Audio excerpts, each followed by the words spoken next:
So here we go on DGP. The first day, Monday, parts of speech. Poe makes extensive use of onomatopoeia. Let me lower this a little bit and make it fit the screen. There we go, and then raise it back up.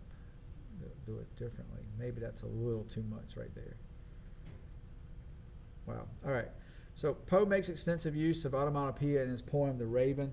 Our nouns, proper nouns are Poe, obviously, and The Raven. So if you had put an article for the, don't worry about that because we were concerned about the entire title. So Raven, The Raven should be a proper noun.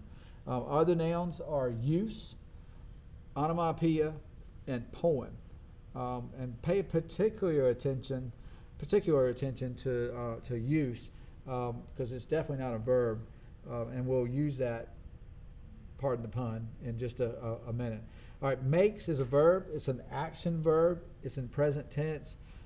Extensive describes use, so it's an adjective. Our prepositions are of and in. Onomatopoeia is a noun, common noun. His, third person pronoun. Poem is a common noun. Okay, and I'll leave that up for just a second. And you guys will probably remember that. And for our second day, identified as Tuesday, Poe makes extensive use of onomatopoeia in his poem, The Raven. Poe is the subject. We said that the action verb makes is transitive in this point. In this part, it does take a direct object. Direct object is use, or makes use. I keep saying use, but it's use. What does he use, or what he makes use of? Onomatopoeia. So that's a prepositional phrase, adjective prepositional phrase, because it's describing the noun use.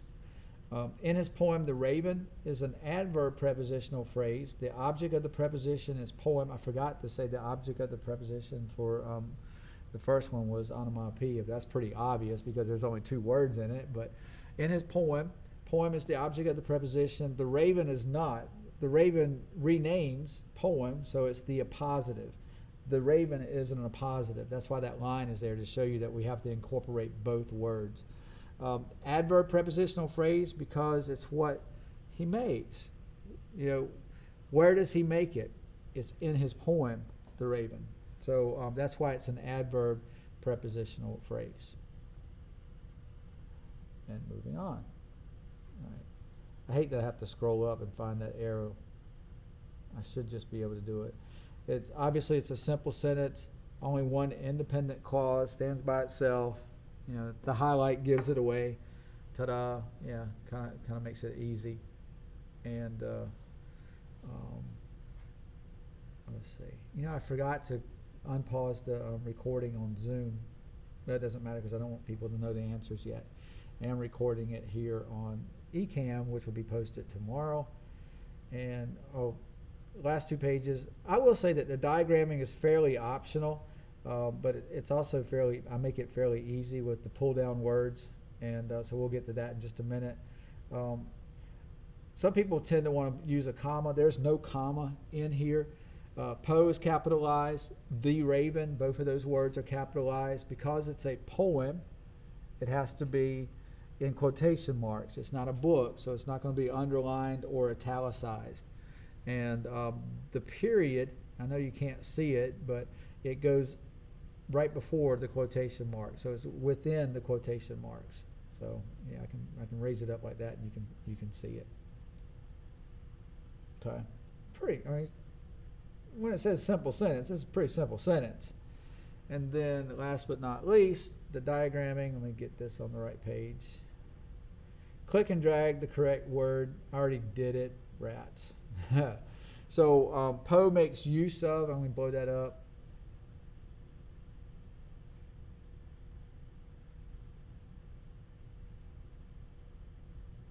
Not too far, but there we go. Okay, so just to explain, the T line, I call it the T line, is basically subject and verb. We have an extension of that line, which is the direct object. Notice that line doesn't go all the way through. You'll never have that all the way through. But Po makes use. All right, so that's basically our sentence, and then we have some descriptors that follow. Where does he make it? It's in his poem. So the prepositions usually go on this line, this diagonal line, as long as it's attached to a line such as this. Any line that's just a line coming down off the line, that's just a descriptive line. It's not a phrase or anything like that. So that's how we want to look at that. So prepositional phrases kind of go like this in his poem. And then obviously the positive, the raven, it's his poem. All right, so use, we want to describe use. It's extensive use, and it's of onomatopoeia. So that's what that looks like. Fairly simple. Somebody asked they didn't ask. They kind of forced me to use these words. So maybe next week, I just put the sentence up there and challenge you to come up with your own diagram. I don't know. I'm debating it. I really think just filling in the blanks is okay, because where in the world, unless you're going to be a bachelor of science degreed English teacher, are you going to ever diagram a sentence?